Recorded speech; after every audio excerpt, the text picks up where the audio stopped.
Okay, this lesson is on writing an introduction.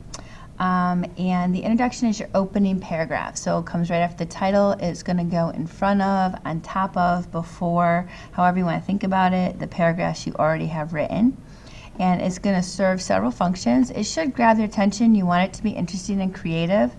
But it also needs to tell the reader what you're writing about. It needs to introduce that topic that we're talking about, in this case, mood, in writing and in film. So the first sentence would start by introducing our topic. Then we're going to introduce each source, including its author or the source, where that came from, and then the writing task that we're doing. So the first step, right, we want the introductory statement. We can do it two ways. We can define the topic. You might define atmosphere or mood or foreshadow or emotion or response, anything like that. Or you could start with a general statement of fact about the topic, in this case, mood or atmosphere in a story. So I give some examples here. The best stories create a strong atmosphere for the audience.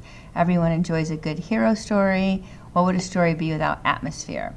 And then you would go on to discuss atmosphere's mood and two stories that have mood. So I have two sample introductions that do all of these things. We'll take a look at them. So the first one is an example of that strong statement. Good storytellers create stories with strong mood throughout to keep the audience's attention and foreshadow events. Mood is equally important in written stories and film versions. So I've done a few things with this introductory sentence. I've introduced the idea that we're talking about storytellers and how storytellers create mood, and then why, right? It keeps the audience attention, it foreshadows events. And then I've also introduced the idea that we're going to be looking at both written stories and film versions. The next step is to introduce the sources, so I do that next. The Labors of Hercules, retold by Rex Warner, and the episode The Wrong Path from the television series Hercules: The Legendary Journeys are two stories in which storytellers did an excellent job creating clear moods throughout. So the reason we're looking at these is because they have clear moods. I've introduced the title of the myth, the author of the myth, the title of the episode, the TV episode, as well as the series that it came from. So those elements are very important in this middle part of your introduction. And then in the end, why is mood important? So what are we actually looking at in our essay? The mood helps the audience to understand the storyline and anticipate what comes next in both versions of the story. So this is kind of that part 2 of your writing task here, and that's the last sentence of the introduction. A second example uses definition to start. So mood, the feeling or atmosphere created for the audience by the storyteller. Mood is an important element in stories, both written and film.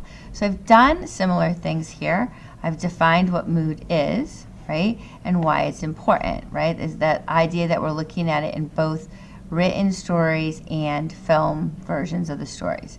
Then I'm going to introduce my two sources again, just like I did above.